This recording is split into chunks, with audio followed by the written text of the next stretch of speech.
Presiden Joko Widodo dalam kunjungannya ke kota Lubuk Linggau juga memberikan penjelasannya soal jalan tol Lubuk Linggau.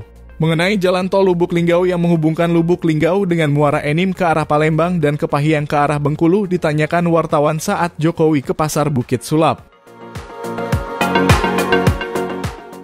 Pak Jokowi bagaimana dengan pembangunan tol Lubuk Linggau, tanya wartawan di sela-sela ramai suara masyarakat yang meneriakan nama Jokowi. Soal jalan tol nanti saya tanyakan dulu ke Menteri PUPR dulu, tegas Jokowi saat itu. Jalan tol, Pak. Jalan tol Lubuk Linggau. Jalan tol Lubuk Linggau. Secara detail nanti saya tanyakan dulu ke Menteri PU. Diketahui sebelumnya dicoretnya rencana pembangunan tol Muara Enim Lahat Lubuk Linggau dari PSN itu terungkap dalam media briefing di kantor Kemenko Perekonomian, Jakarta Rabu 7 Februari 2024 silam. Tidak hanya tol Muara Enim Lahat Lubuk Linggau yang dicoret dari PSN. Ada 4 tol lainnya bagian dari proyek jalan tol Trans Sumatera JTTS dicoret dari PSN. Yakni tol Kisaran Rantau Prapat, tol Langsal Hokso Mau, tol Lokso Mawe Sigli, dan tol Dumai Sigambal Rantau Prapat. 5 proyek JTTS yang dicoret dari PSN tersebut sebelumnya tercantum dalam Peraturan Menteri Koordinator Bidang Perekonomian Nomor 9 Tahun 2022 tentang perubahan atas Peraturan Menteri Koordinator Bidang Perekonomian Nomor 7 Tahun 2021 tentang perubahan Daftar Proyek Strategis Nasional. Kepastian 5 tol bagian dari JTTS yang dicoret dari PSN itu disampaikan Asisten Deputi Percepatan dan Pemanfaatan Pembangunan Kementerian Koordinator Kemenko Bidang Perekonomian Suroto.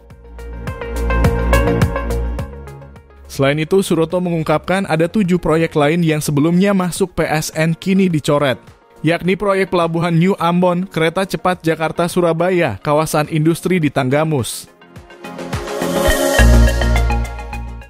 Lalu proyek sistem penyediaan air baku Bendungan Sidan, SPAM Juanda atau Jatiluhur 2, SPAM Jati Gede, dan SPAM Kamijoro. Kendati telah dicoret dari PSN, Suroto menyebut 12 proyek tersebut tetap akan dijalankan. Namun bedanya tidak mendapatkan fasilitas seperti yang masuk dalam PSN. Tetap dilaksanakan dengan program reguler tapi tidak dengan mendapatkan fasilitas PSN, tegas Suroto. Di sisi lain, Gubernur Bengkulu Rohidin Mersyah menyebutkan pemerintah pusat segera melanjutkan pembangunan tol Bengkulu Lubuk Linggau Sumatera Selatan pada 2025.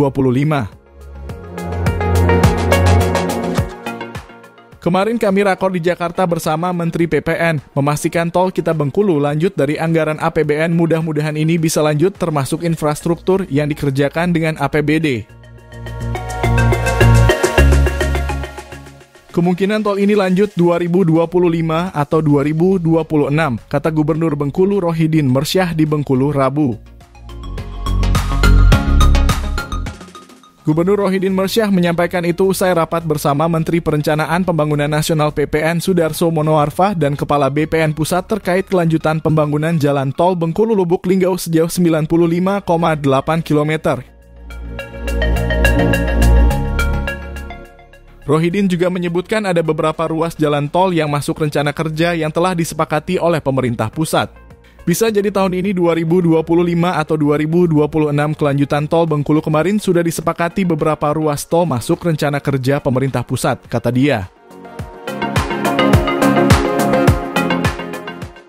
Nah, itulah informasi terkini kelanjutan tol di Bengkulu yang akan dilanjutkan pembangunannya nanti di 2025 atau 2026. Ikuti terus update terbaru informasi jalan tol hanya di channel Tolku. Sampai jumpa di informasi tol lainnya. Jangan lupa support kami dengan like video ini dan subscribe channel Tolku ini. Terima kasih.